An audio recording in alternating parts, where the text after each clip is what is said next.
Tawamaira araro Hemori farawaro wa Hemori fayo yo Hemori no aote Hemori tabu ote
Sifa te po! Sifa tau!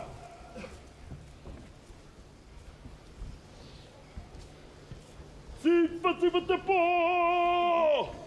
Sifa tau!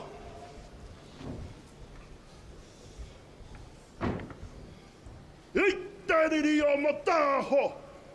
Ka puta ko tāmaki! Hei, ta putanga mai o tāmaki! Kāhua!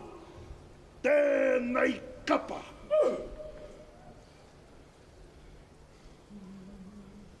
Hei ahu mai! Hei, ta whakaruru hau! Hei, ta whare pūkanga! Hei, ta whare wānanga! Wō, te whare hūia! E taku ariki I horai! Wō, te pane kiretanga! Nau! I tā koha mai! Te whakatau ki rongonoi! Te whakatau ki rangatira!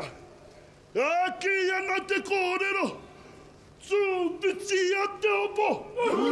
Mai rangatia! Te angi tū!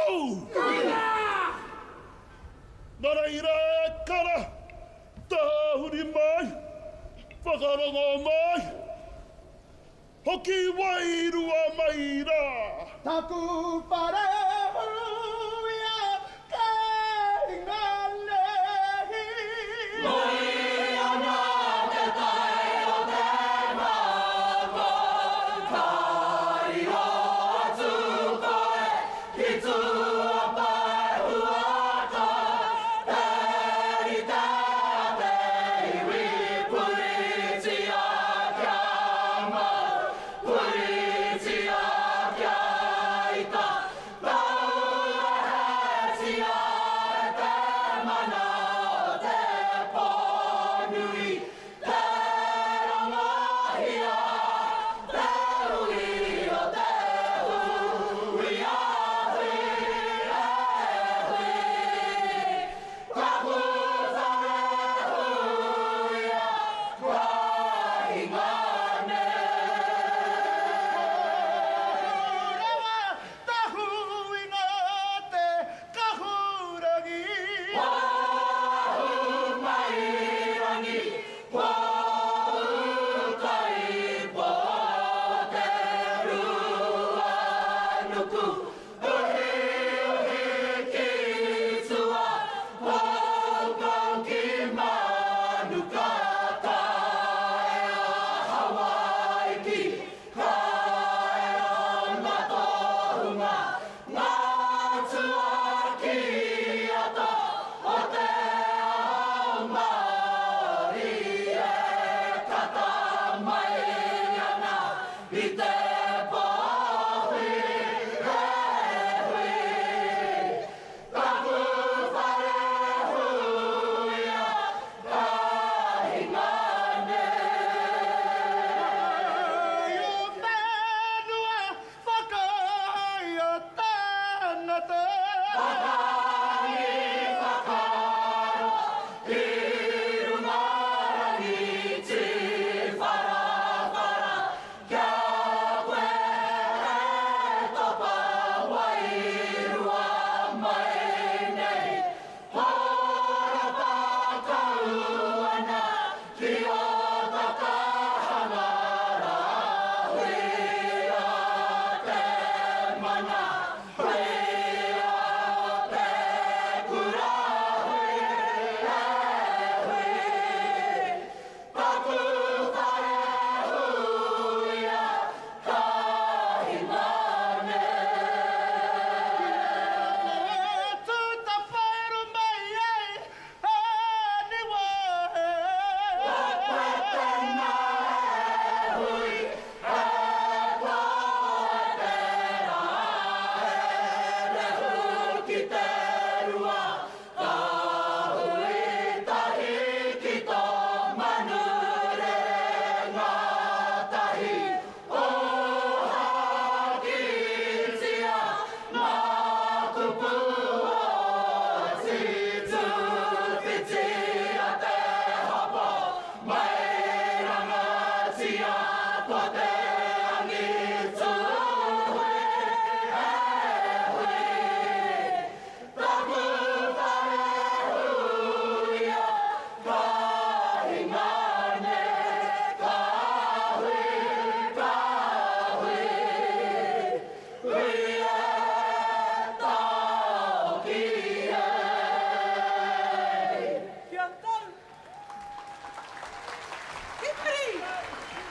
te para huia.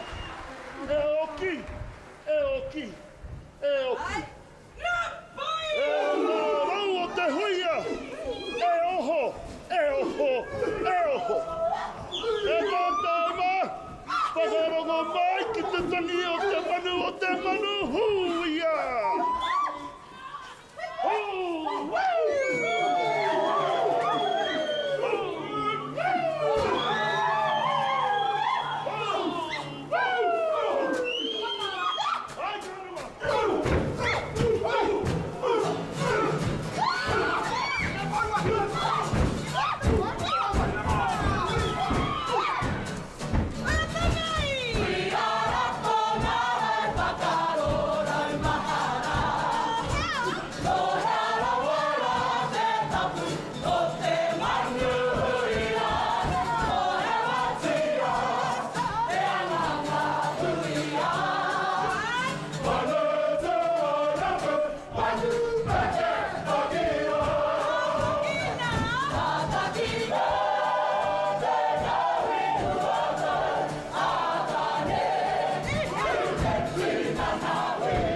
te iwi o te pō, koutou ngā tiri mate, e taku ankara, Alfred Webster, tōku pāpa, Stanley Noho, haere koutou ki te toi o huarewa, kia i o te pō nui, te pō noa, te pō, o tala mai nuku e. Hei he ara he taunga Hei pupuri roi mata Ka wha inu mia Aku ichi o te pō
ko te hau kōwai.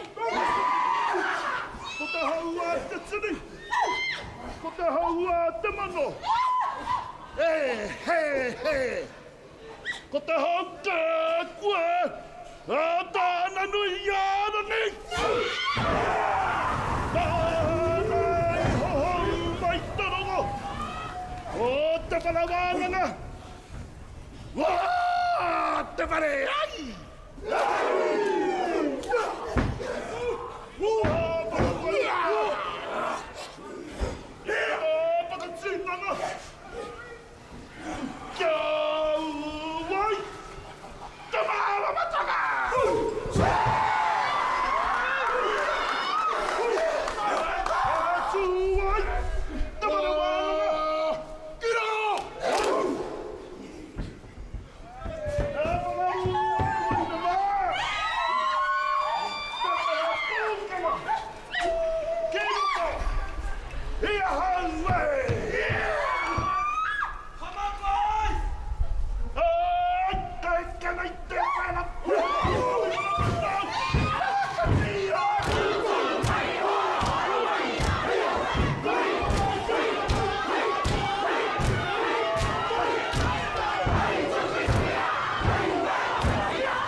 Tānama, tēnei taha, tātia. Kaui! Mena mena atu wahine mā!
Ladies and gentlemen, what a performance from Angitu, a new group from Tamaki Makaurau, performing in the finals for the very first time of Matatini.